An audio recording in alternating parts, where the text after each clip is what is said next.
Alô, Mary? Como assim quem tá falando? É o Cris. Cris Colombo. Então, eu tô mó sem gração. Peraí. Deixa eu falar? Posso? Então, é que eu tô estudando aqui pro Enem. Eu quero mudar de vida, eu cansei de ser só o conquistador, sabe? E daí que eu tava lendo um livro de sociologia. E eu mandei malzão contigo. E o meu pessoal também não tratou bem o teu pessoal. Tá, foi péssimo, tá? Mas e se a gente começar tudo de novo? Hã? Alô? Mary?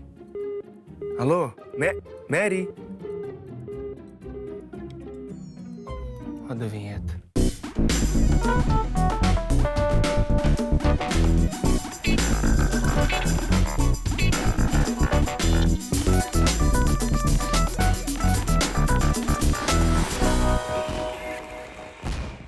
Hora do Enem no ar! E hoje o nosso GPS está apontando para a sociologia. Você já parou para pensar como e onde essa disciplina surge? E como a história desse campo do conhecimento te ajuda a interpretar melhor as questões de sociologia e de ciências humanas? Quem explica é o professor João Marcelo Maia, mas é daqui a pouquinho, porque antes, vamos focar no exame e estudar? Esse é o momento, então vem pra cá, professora Cláudia Borsot. Seja bem-vinda. Tudo bem? Tudo bem. Prazer ter você aqui, professora. Estudar sociologia é importante para que cada pessoa forme suas próprias noções de cidadania. Tô certo? Sem dúvida, Landy, tá certíssimo. Na real, estudar sociologia também é muito importante porque a gente desenvolve o que o Wright Mills chama de imaginação sociológica, que é quando a gente desenvolve uma consciência para enxergar a relação entre indivíduo e sociedade e não pensar a sociedade só a partir das suas experiências pessoais. Daí a gente passa a desnaturalizar os processos, desconstruir fenômenos sociais. E aí, nesse gancho para a cidadania, a gente entende que os nossos direitos são construções, são fruto de luta e conquista. Isso é essencial para um desenvolvimento de uma visão crítica para a possibilidade de exercer, de fato, uma cidadania plena. Agora, as sociedades estão mudando muito e o Brasil não é exceção. Então, assim, as noções de cidadania também estão se alterando? Sim, as noções de cidadania acompanham as transformações sociais. Quando a gente pensa em Grécia Antiga, na polis, a cidadania estava atrelada à participação política. Era cidadão quem podia participar. Hoje não, hoje a gente pensa em cidadania como um vínculo jurídico com o Estado, a ideia de que você é cidadão de algum lugar, então você está vinculado à lei de algum lugar. A ideia essencial que embasa a nossa noção de cidadania, que é a igualdade jurídica, ou seja, somos iguais perante a lei. E aí vem o Thomas Marshall ajudar a gente para falar que a cidadania tem a ver, na contemporaneidade, com um repertório de direitos civis, políticos e sociais. Então, o acesso a esses direitos, de maneira igualitária, é o que faz de nós cidadãos. E o papel dos diferentes atores sociais também muda, né?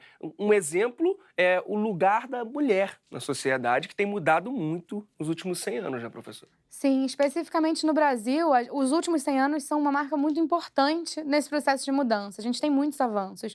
O voto feminino é relativamente recente. A gente passou a poder votar em 1932. Depois teve os direitos suspensos durante a ditadura militar e recupera na Constituição Cidadã de 88. A mulher, por exemplo, até 62 não podia trabalhar fora, a mulher casada, sem autorização do marido. Então, a gente vem ainda numa luta, num processo que é considerado recente. Tem muitos avanços e, a partir dos anos 2000, a gente tem algumas marcas muito importantes de conquistas relacionadas a esse âmbito da lei. A gente tem a Lei Maria da Penha, o Disque 180, a Lei do Feminicídio, que torna hediondo o crime de assassinato, homicídio contra a mulher por conta do seu gênero. Nós temos ainda dados muito alarmantes de violência contra a mulher no Brasil, uma representatividade pequena, com cerca de 10% dos assentos na Câmara ocupados por mulheres, e o assassinato da vereadora Marielle Franco, que mostram pra gente que a luta por representatividade política ainda é um caminho longo e muito importante de ser trilhado. É isso daí, muito importante. E aí, chegando ao momento presente, você trouxe uma questão pra gente, não trouxe, professor? Exatamente. Tem tudo a ver com isso. Tem tudo a ver, é uma questão que vai falar de representatividade política. Então, bora ver?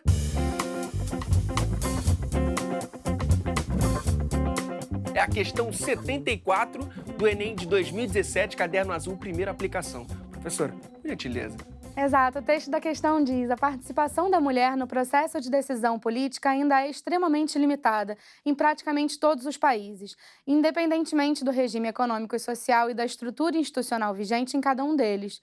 É fato público e notório, além de empiricamente comprovado, que as mulheres estão em geral subrepresentadas nos órgãos de poder, pois a proporção não corresponde jamais ao peso relativo dessa parte da população. E aí o enunciado da questão traz pra gente: no âmbito do poder legislativo brasileiro, a tentativa de reverter esse quadro de subrepresentação tem envolvido a implementação pelo Estado de... A questão fala de representatividade política, fala do legislativo. Então a alternativa que você vai procurar é uma alternativa que se relacione com esse âmbito de poder, com esse exercício democrático ligado ao poder legislativo. As alternativas indicam pra gente A, leis de combate à violência doméstica, a B, cotas de gênero nas candidaturas partidárias, a C, programas de mobilização política nas escolas, a D, propagandas de incentivo ao voto consciente e a E, apoio financeiro às lideranças femininas. As leis de combate à violência doméstica, de fato, são marcas importantes. A gente mencionou aqui a Lei Maria da Penha, o Disque 180, a Lei do Feminicídio. Então pode ser um distrator forte aí? Pode ser um distrator forte. O que ajuda a gente a fechar essa questão é o conhecimento da lei recente da reforma eleitoral de 2009, que é a lei das cotas de gênero. O que a reforma traz é uma mudança numa lei que já existia. As cotas de gênero já existiam, de uma lei anterior, de 97, e aí, a partir de 2009, o que a reforma indica pra gente é que há uma modificação na interpretação. Antes existia uma cota como uma reserva de vagas para as mulheres, de 30%. Então, as candidaturas poderiam atingir um número máximo de 70% para cada sexo. Agora, a reforma eleitoral de 2009 indica que o partido vai preencher necessariamente os 30% mínimos de vagas com mulheres.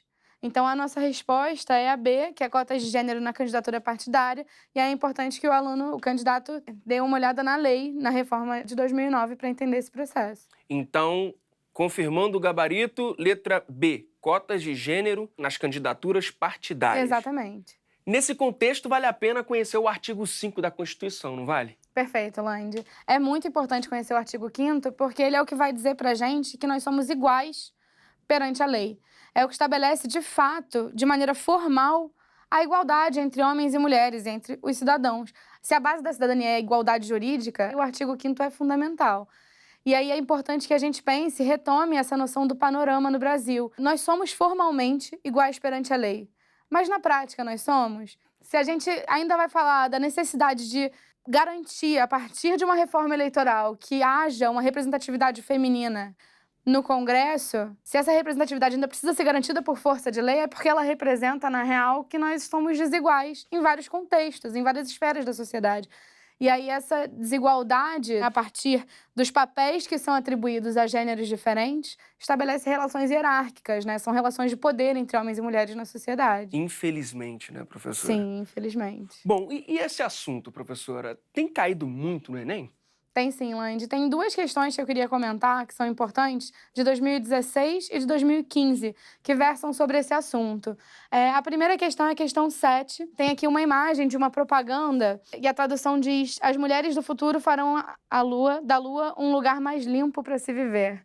Olha isso. Hoje em dia, hein? Se colocam uma... Complicado. É uma propaganda histórica que vai falar do papel da mulher e, de novo, né, inferiorizando e estabelecendo um estereótipo de gênero. Estabelecendo que o papel de gênero seria algo natural ligado ao cuidado doméstico, que é um trabalho considerado socialmente inferior, embora não seja. O texto 2 diz: metade da nova equipe da NASA é composta por mulheres. Até hoje, cerca de 350 astronautas americanos já estiveram no espaço, enquanto as mulheres não chegam a ser 1/3 desse número. Após o anúncio da turma composta por 50% de mulheres, alguns internautas escreveram comentários machistas e desrespeitosos sobre a escolha nas redes sociais. O que essa questão traz pra gente é, na real, a comparação entre uma propaganda histórica e um texto atual. Na qual, no mesmo contexto, no contexto da NASA, a presença da mulher ainda é ridicularizada, inferiorizada. Então, a gente tem uma resposta ligada à manutenção dos estereótipos de gênero. A gente mudou muito pouco a maneira como a gente enxerga papéis delimitados de gênero na sociedade. Eu até falei que, se fosse hoje em dia uma Uma publicidade dessa ia dar um alvoroço porque a gente não está aceitando mais. Não As mesmo. mulheres não aceitam mais e isso é super importante, né, Sim. professora? E tem a outra questão que você disse, né, do Enem de 2015, é isso? Exatamente. Questão 42. Questão 42 do Enem de 2015. Ela traz um texto ilustre da Simone de Beauvoir, que é base da nossa bibliografia sobre gênero e sobre movimento feminista.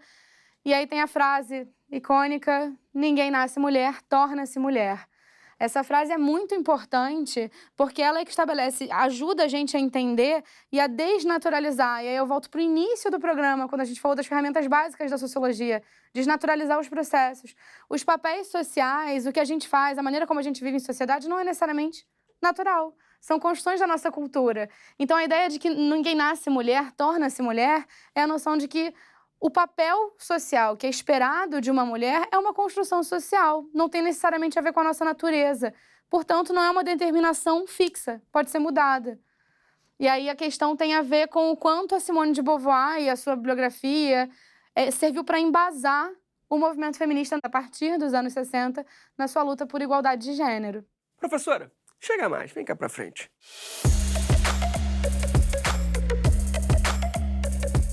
Pensando num quadro geral, professora, do último Enem até o desse ano, de 2018, muitas coisas aconteceram no Brasil e no mundo. Você tem alguma aposta para o exame desse ano?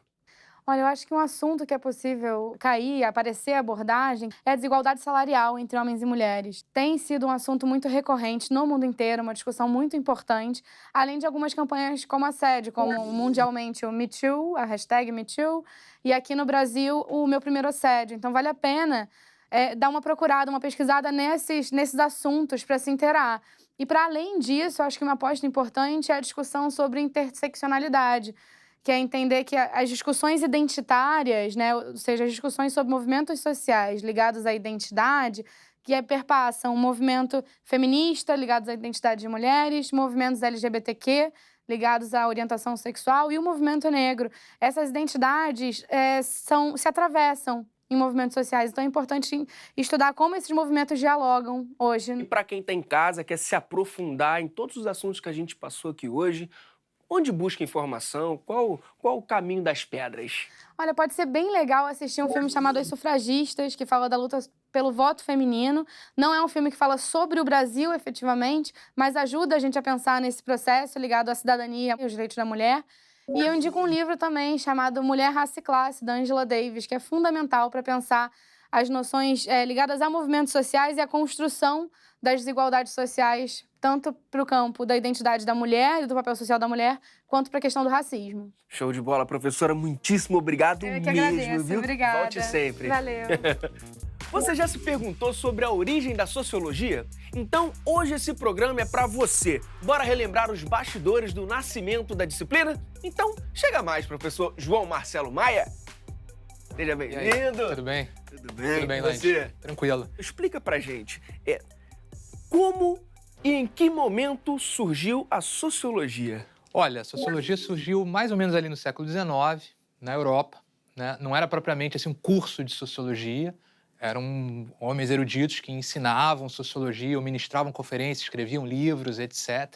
Na França, na Inglaterra, na Alemanha. E como o fato de ter nascido na Europa influenciou a sociologia em geral? Influenciou muito, porque a sociologia surge ali no Velho Continente preocupada muito com os problemas que vivenciavam lá as sociedades europeias, né? Industrialização, urbanização, pobreza em massa.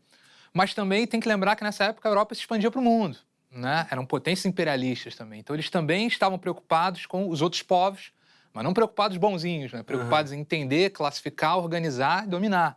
Então, por que surgir na Europa marca a sociologia? Porque marca ela com a preocupação em pensar a modernidade e marca ela com conceitos e teorias para pensar a evolução dos povos ao redor do mundo, né? De uma maneira meio etnocêntrica, aliás. Pois é, queria saber disso. Conceito como o etnocentrismo e eurocentrismo já eram pensados? Como é que... Não de forma crítica, né? Não da maneira que a gente pensa hoje, dizendo assim, puxa, como isso é etnocêntrico. Não, os caras eram etnocêntricos, de certa medida, né? Eles tomavam a Europa como o paradigma que todas as civilizações iriam, de certa maneira, seguir. Então, a sociologia naquela época, a gente pode dizer que ela era fortemente eurocêntrica, porque via os outros povos, de certa maneira, a partir do prisma do que era a Europa. né? Inclusive, a gente vê os mapas, né, com a Europa no centro, é bem claro isso na geografia. Isso, é verdade. E vem cá, professor, quando a sociologia adentra a universidade, passa a ser uma disciplina universitária? Isso varia de país para país. Em boa parte do mundo, dos Estados Unidos, da Europa, isso é um fenômeno mais do século XX. Uma coisa, lembra, é ela ser ensinada numa universidade, e outra coisa é formar cientistas sociais, ou seja, um curso inteiro de sociologia, etc. São coisas diferentes. Pega o Brasil, por exemplo. Você vê já juristas ensinando teorias da sociologia no começo do século XX, por exemplo. Mas universidades que tinham uma graduação em sociologia para formar sociólogos, aí realmente é da década de 30, né? Na USP, né, 1934, na Universidade do Brasil, que se tentou no Rio de Janeiro em 1935, se eu não me engano, Escola Livre de Sociologia e Política em São Paulo em 33, mais ou menos aí depois da Revolução de 30. Entendi. Sempre influenciada pela Europa, ou não? Muito, cara. Mas também com um pezinho nos Estados Unidos, né? A USP, para você ter uma ideia, né, o curso de sociologia lá era dado por professores franceses. O pessoal foi lá, importou historiadores, geógrafos, antropólogos para ensinar sociologia no Brasil, inclusive em francês. Mas na Escola Livre de Sociologia e Política, por exemplo, ali no final da década de 30, começo da década de 40, era uma influência grande americana. Um cara muito importante era um professor formado em Chicago, Donald Pearson. No momento em que ela chega à universidade, ela se torna uma ciência? Pô, essa é uma pergunta de $1 milhão, porque a gente teria que definir o que é ciência. É só o que se faz na universidade, entendeu? Tem, para muitas pessoas, para ser considerada uma disciplina científica, teria que ser ensinada na universidade, treinar profissionais, ter um certo controle de qualidade associado a isso. Para outros, não. O fato de ter pensadores escrevendo, pensando sobre a sociologia na década de 20, mesmo fora da universidade, era uma forma de pensamento científico, entendeu? E você? Qual que você pega? Olha, eu acho que a universidade foi fundamental para institucionalizar a sociologia. Transformar ela numa carreira, criar padrões de trabalho mais consistentes dentro da área. Mas antes disso, existia muita gente inteligente pensando sobre sociologia também, né? Enfim, então é um processo, né? E vem cá, quais eram as principais pautas da sociologia quando ela se tornou uma disciplina acadêmica? A partir da década de 30, 40, quando ela se institucionaliza na universidade, é possível a gente dizer que a sociologia vai se preocupar principalmente com, por exemplo, modernização do Brasil. Qual o impacto que a modernização iria causar nas áreas rurais, que impacto iria causar nas relações familiares, nas relações étnico-raciais, etc. Também se fazia muitos estudos de comunidade nesse período, nos anos 40 e 50. O que era isso? O sociólogo ia para uma cidadezinha no interior e analisava toda a vida local, na economia, cultura, tradições, enfim. Então tinha uma preocupação com a modernização e com seus impactos nas diferentes áreas do Brasil. Isso é um tema muito forte da sociologia brasileira. Então a gente pode dizer que alguns fatos históricos, como escravidão, chegada dos portugueses ao Brasil, isso tudo impactou bastante a sociologia. Depende, né? A escravidão, por exemplo, ela impactou como um tema para se pensar a sociedade brasileira. Existiram outros fatos históricos, como a Revolução de 30, que contribuíram para que surgisse a própria sociologia nas universidades.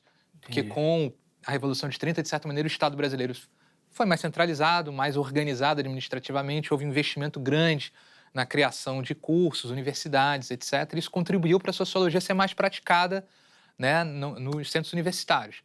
Mas a escravidão, embora não tenha tido um impacto no surgimento da sociologia, foi certamente um dos temas sobre os quais os sociólogos brasileiros mais pensaram e escreveram. Você falou que ali na década de 30 ela foi um pouco mais popularizada, mas em 60 ela foi meio que marginalizada, né? Por que isso? Eu não sei se eu usaria marginalizado. Eu acho que você está se referindo ao fato de ter havido um golpe militar e, em seguida, uma ditadura civil-militar no Brasil, né? O que é um fato curioso, porque a sociologia continuou crescendo nesse período. Muita gente não sabe que foram criados programas de pós-graduação em sociologia na década de 70, mesmo havendo repressão, exílio de professores, perseguição. Então foi uma coisa meio ambígua. Eu acho que marginalizada no sentido da imagem pública que ela tinha, né? Isso, Enfim, exatamente. os pais provavelmente olhavam para a sociologia como um curso que formava jovens comunistas, alguma coisa do tipo. Esse é um estereótipo que existia, né? Enfim, que eu acho que ainda persiste um pouco, mas não tanto. Certamente hoje é visto como uma profissão, talvez com menos prestígio na escala das profissões, né? Não tanto quanto direito, medicina, engenharia, mas é vista como uma profissão. Não vejo como algo marginal.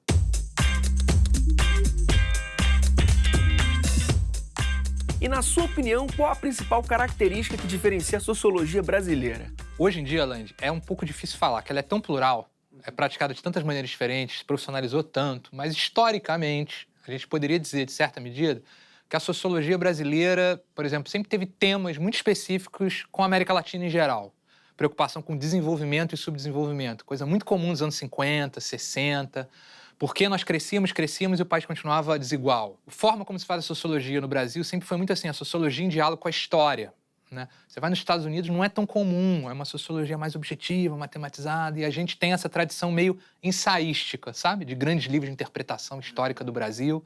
Os sociólogos brasileiros sempre gostaram muito disso também. Então, eu diria que tem características tanto em termos do que ela estudou e do que ela considerou fundamental para explicar o Brasil, quanto da forma como ela fez isso. Eu acho que essas duas características, né? Pensar o desenvolvimento e o subdesenvolvimento, a combinação entre modernidade e a tradição no Brasil, e a maneira como ela olhava para a história, se preocupava em incorporar a história nas suas reflexões. A gente está falando muito sobre o eixo urbano, mas e o eixo rural? Como a sociologia pensava? É uma boa pergunta, Lande, porque sempre foi um tema de preocupação para os sociólogos brasileiros desde a década de 30 e 40. Primeiro que o Brasil era um país agrário, né? Ele foi se modernizando, industrializando rapidamente na década de 40, 50, 60. Mas o que é mais interessante, que eu acho que diferencia um pouco a gente da Europa e diferencia o próprio capitalismo brasileiro, de certa maneira, da Europa, é, por exemplo, a persistência dos conflitos por propriedade de terra no Brasil, a concentração da propriedade agrária, a força política dos proprietários de terra no Brasil. Todas essas coisas chamaram a atenção dos sociólogos, que por mais que o Brasil se urbanizasse, se industrializasse, você tinha ainda uma força política muito grande dos proprietários agrários, você tinha muitos conflitos em torno da terra, você tinha movimentos agrários muito fortes, e todo esse eixo rural era ainda importante na produção do capitalismo no Brasil, o que talvez não fosse o caso em outras sociedades, né, para o bem e para o mal aqui. Bom, e quais seriam os outros casos? Olha, se tu pega na Europa, por exemplo, eles pensaram muito sobre o campesinato, mas não necessariamente aquilo era tão assim central para eles explicarem o capitalismo em Londres, Paris, etc. e tal. Mas no Brasil é que a coisa pega mais, né? Porque fica muito evidente para os sociólogos dos anos 50, 60, que São Paulo crescia, se urbanizava, se desenvolvia com mão de obra que vinha do Nordeste, por exemplo. E muito do que se produzia, né, no Nordeste era fundamental para girar a economia. Então, essa relação entre o que é considerado moderno e o que é considerado tradicional é muito importante no capitalismo brasileiro. Bom, professor, a gente está num ano eleitoral. Então, qual a importância de se estudar sociologia numa situação como essa? Eu diria que é fundamental, né? Primeiro, assim, pela imaginação crítica da sociologia, né? Independentemente das teorias, do conceito, o fato de você estudar a sociologia, pensar a sua sociedade de maneira menos naturalizada, fazer perguntas que as pessoas não fazem, já é uma boa coisa. Não tomar de barato o que te vendem, não tomar de barato o que você lê na internet, etc. Segundo, pelo tipo de raciocínio que a sociologia estimula. Sempre que a gente fala em conceitos, em teorias, a gente pensa também, mas quais os dados? Né? Qual é a evidência empírica, né? Os dados que permitem que eu fale tal coisa? Então, isso é muito comum na sociologia e em tempos de notícias falsas, etc., é uma educação para as pessoas, né? Você lê uma opinião política e fala, tá, mas quais dados estão embasando o que essa pessoa está falando? Qual é a fonte dessa informação? Qual argumento está sendo usado? Esse conceito faz sentido ou não faz, etc. E isso a sociologia ensina, né? Ensina o raciocínio, ensina a forma de relacionar dados e conceitos, porque a gente hoje em dia é muito bombardeada por informação. Hoje não tem problema de eu não sei onde buscar informação política. O problema é que as pessoas não sabem o que fazer com isso. Filtrar, né? O que absorver, o que questionar. Não, ninguém filtra. Já encaminhar para o grupo de WhatsApp da família. Né? O processo é quase esse. É, quase esse. Bom, para a gente finalizar, para quem quer se aprofundar mais nos assuntos que a gente conversou aqui, qual o conselho? Onde busca? Tem alguns livros que eu acho bem legais. Um bem, assim, comum é um de um sociólogo americano chamado Wright Mills, um livro que se chama Imaginação Sociológica, que ele escreveu em 1959, e ele escreveu esse livro visando um grande público. Ele não escreveu para estudante de sociologia, ele não escreveu para professor, ele escreveu para o público da cidade dele, dos Estados Unidos, que pudesse ler e se interessar pela sociologia. Então ele tem uma linguagem legal, ele é escrito com paixão e sem muito jargão, sabe? Para quem se aprofundar um pouquinho mais, começar a querer estudar e querer saber sobre a sociologia no Brasil, tem dois livros muito importantes, duas coletâneas, né, chamadas História das Ciências Sociais no Brasil, editadas pelo professor Sérgio Miceli, na Universidade de São Paulo, que tem vários capítulos sobre como foi a sociologia em Pernambuco, o que era a sociologia em São Paulo, como é que foi em Minas Gerais, que é bem informativo. E se me permite, eu mesmo escrevi com um colega, o Luiz Fernando, né, que hoje está na UERJ, um livrinho pequenininho chamado Pensando com a Sociologia. E boa parte do que a gente conversou aqui, eu escrevo lá, de maneira também muito sintética para alunos de ensino médio. Dica imperdível. Professor, muitíssimo obrigado mesmo. Foi um prazer. Pelo bate-papo. Prazer foi todo nosso. Valeu mesmo. E aí, curtiu ficar por dentro da história da sociologia? Aprender é muito bom. E se você não quer perder nenhum outro programa, vai lá no nosso canal e se inscreve. youtube.com/TV Escola. E até a próxima!